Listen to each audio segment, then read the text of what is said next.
part B. So I've written the answer that we've just got from part A.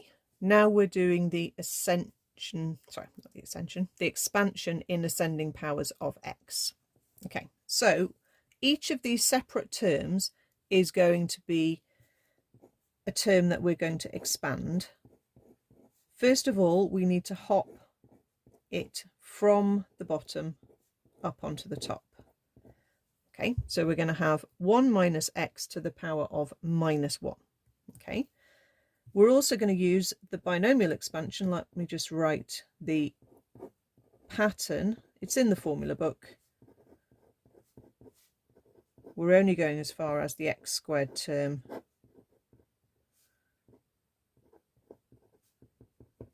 Okay, and that's the pattern.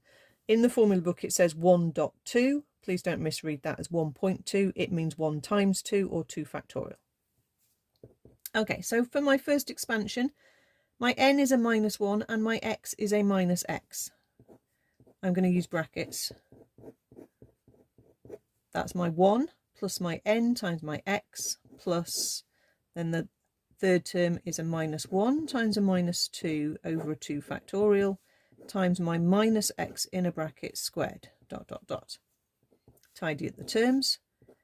Minus minus makes plus. Careful here, there are 4 minuses because that one counts twice. Okay, so that's going to be a plus. In terms of the numbers, the 1 and the 2 cancel out with the 2 on the bottom. So I just end up with simply a plus x squared. Okay, we want the valid range for this one. It is where basically my x is in between minus 1 and 1. Okay, the second one, we have a 2 over a 1 plus 2x. So we're going to rewrite that as 2 lots of 1 plus 2x in a bracket to the power minus 1. The 2 at the front is not a problem. It's just going to sit there as a timesing factor. In the bracket, it starts with a 1, which is fine. That's what we need it to do. My n is minus 1 and my x is a 2x. So I'm going to follow along the pattern. 1 plus minus 1 times a 2x plus minus 1 times minus 2 over 2 factorial times a 2x in a bracket, so we don't forget to square the 2, squared, plus dot dot dot. Tidy up inside first. We get a 1, we get a minus 2x. 2 minuses make a plus. The 1 and the 2 cancel out with the 1 and the 2, so that's cancelled out, but we've got that 2 being squared, which is a 4. Okay, and then I'm going to times out with the 2 as well, so that gives me 2 minus 4x plus 8x squared. In the end, all of these are going to get added together.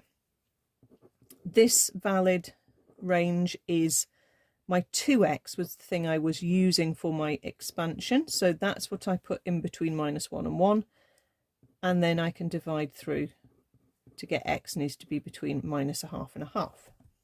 Okay, the third expansion is 6 over 1 plus 2x in a bracket squared. So we'll rewrite that as 6 lots of 1 plus 2x to the power minus 2. And again, the 6 isn't a problem. The bracket starts with a 1. We can just use our rule. Keep the 6 out and times it out in a minute.